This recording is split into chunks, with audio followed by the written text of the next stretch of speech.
আমরা বন্ধুরা তোমরা কেমন আছো অবশ্যই কিন্তু কমেন্টে জানাতে পারো। তোমরা আমার ভিডিও দেখছো কিন্তু কিন্তু কিন্তু লাইক করছো না এবং কোনো কমেন্ট করছো না, যেটা কিন্তু আমার খুবই খারাপ লাগছে। তোমাদের অন্তত কমেন্টও তো করা উচিত যে কেমন লাগছে আমার ভিডিওগুলো। তো এই ভিডিও শুরু করার আগে তোমাদের কাছে আবার আরও একটি প্রশ্ন। সেই প্রশ্নটা হলো, ভারতের শেষ সাদা কালো বাংলা ছবির নাম কি? দেখি তোমরা বাংলা ছবি কেমন দেখো, তার একবার শুনে নাও। ভারতের শেষ সাদা কালো বাংলা ছবির নাম কি? ঝটপট কমেন্টে জানিয়ে দাও। দেখি তোমরা কেমন বাংলা মুভি দেখো। আর যদি না পারো আমি তো আছি, আমি তো বলবোই। তো বন্ধুরা, আগের ভিডিওয় যে প্রশ্নটা করেছিলাম যে ভারতের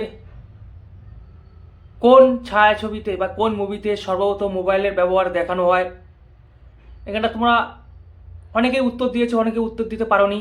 তো আমি বলে দিচ্ছি উত্তরটা। সেটা হচ্ছে রাম লক্ষ্মণ মুভি, যে মুভিতে অনিল কাপুর এবং জ্যাকি শ্রফ। তো রাম লক্ষ্মণ মুভিতে কিন্তু সর্বপ্রথম মোবাইলের ব্যবহার দেখানো হয়। তো এবার ভিডিওটা শুরু করা যাক। তো বন্ধুরা, আমি দেখলাম কিন্তু এমার্জেন্সি মুভি, যেটা একটা পলিটিক্যাল ড্রামা। এবং এই মুভিটা যখন তোমরা দেবে তখনই তোমরা বুঝতে, তোমাদের মনে একটা সাড়া দেবে। যখনই মুভি দেখবে তখনই দেখবে যে ক্যামেরা অ্যাঙ্গেলগুলো ঠিকঠাক করে, মানে ঠিক করে হচ্ছে না। ক্যামেরা অ্যাঙ্গেল মানে বিভিন্ন, সব সময় দেখতে পাবে একটা জিনিস, যে অ্যাঙ্গেল চেঞ্জ হচ্ছে, ক্যামেরা অ্যাঙ্গেল এদিকে ডানে বায়ে উপরে নিচে সব সময় চেঞ্জ হচ্ছে। এবং তোমাদের মনে তখন একটা খটকা লাগবে যে এই মুভিটা কোনো নতুন ডিরেক্টর তৈরি করেছে। তো হ্যাঁ বন্ধুরা, এই মুভিটা কেমন লেগেছে তার বলার আগে আমি বলে দিচ্ছি, এই মুভিটা যিনি ডিরেক্টর করেছেন তিনি হচ্ছে কাঙ্গনা রানাওয়াত, যিনি এই মুভির ডিরেক্টর, তিনি এই মুভির প্রডিউসার এবং তিনি মেন ক্যারেক্টার। তো এই মুভিটা একটা রাজনৈতিক মুভি।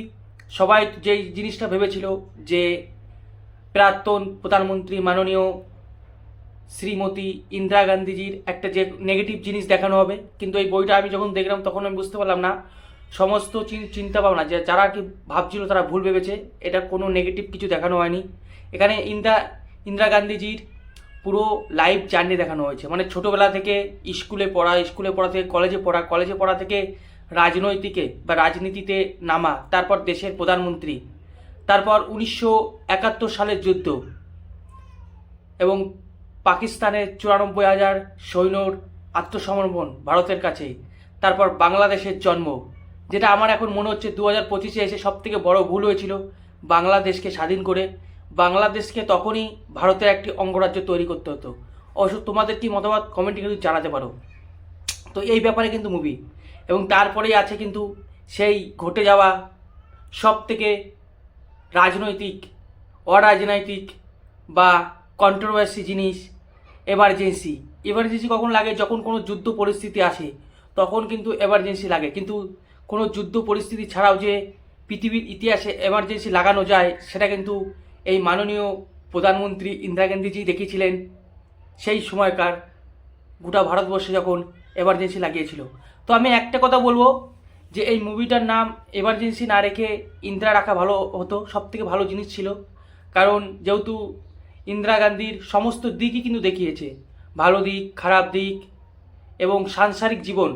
যে একটা মানুষ পলিটিক্যালি তো দেখাচ্ছেই তার জীবনই, তার সঙ্গে সাংসারিক জীবন তার কেমন ছিল সেটাও কিন্তু দেখাচ্ছে।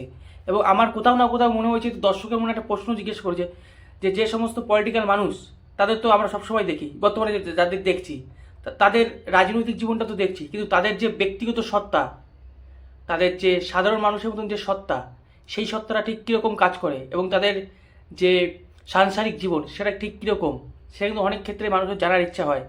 এবং তারা শুধুমাত্র যে রাজনৈতিক যে দিকগুলো সেগুলো কি, তারা শুধু ভুল হোক বা ঠিক হোক, তারা কিন্তু একটা বিশেষ পার্টির ব্যাপারেই কিন্তু কথা বলবে।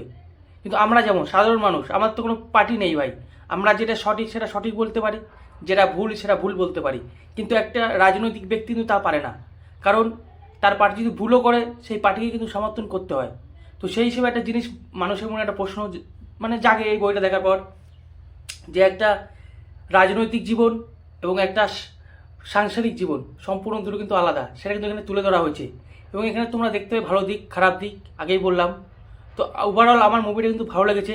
কিন্তু মুভিটা দেখতে গেলে তোমরা তো আগেই বললাম যে তোমরা বুঝতে পেরে যাবে এটা কোনো নতুন ডিরেক্টর হাতে করে দিয়েছে এখানে কাঙ্গনা রানাওয়াত, তো তাকে ভাই স্যালুট, তাকে সাপোর্ট করা উচিত, কারণ তিনি এই প্রথম ডিরেক্টর করলেন এই মুভির। এবং আমি যদি বলি অ্যাক্টিংয়ের বিষয়ে এই মুভির, ভাই অ্যাক্টিংয়ের বিষয় তো অসাধারণ লেগেছে। এবং মেকআপ আর্টিস্টদের ভাই অসংখ্য ধন্যবাদ, কারণ কাঙ্গানা রানাওয়াতকে একবার দেখো, একবার দেখো, তোমরা বুঝতেই পারবে না, দেখে মনে হচ্ছে সেই শ্রীমতী ইন্দিরা গান্ধী মনে হয় আবার ফিরে এসছে।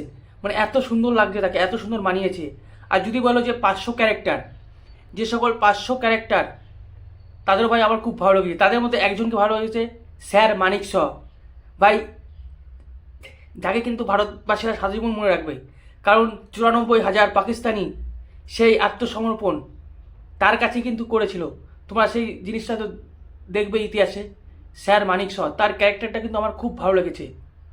আর এখন যতই বাংলাদেশিরা বড় বড় ডায়লগ মারুক, তখন কিন্তু ডায়লগ পুরো হাওয়া হয়ে গেছিলো। যদিও আমি এখন যেহেতু এই মুভি রিভিউ করছি তাই ওইদিকে কিছু বলছি না। তো মুভিটা কিন্তু আমার খুব ভালো লেগেছে। আমি 5-এর মধ্যে মুভি 3.5 3.5 তো দিয়েই দেবো বন্ধুরা। তোমরা যাও অন্তত মুভিটা একবার দেখো। যাদের আর কি পলিটিক্যাল ড্রামা পছন্দ বা রাজনৈতিক মুভি পছন্দ, তাদের এই মুভিটা খুব ভালো লাগবে। এবং যারা মনে করছিলে যে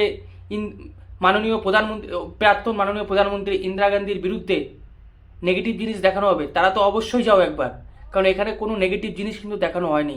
একটা মানুষের যেরকম জীবনী, সেরকম জীবনী দেখানো হয়েছে। সেটা ভালো দিক, খারাপ দিক, মধ্যম দিক, যাই বলবে। তো এই ছিল আমার কথা। তো রাখছি বন্ধুরা, দেখা হচ্ছে নেক্সট অন্য কোনো ভিডিওতে।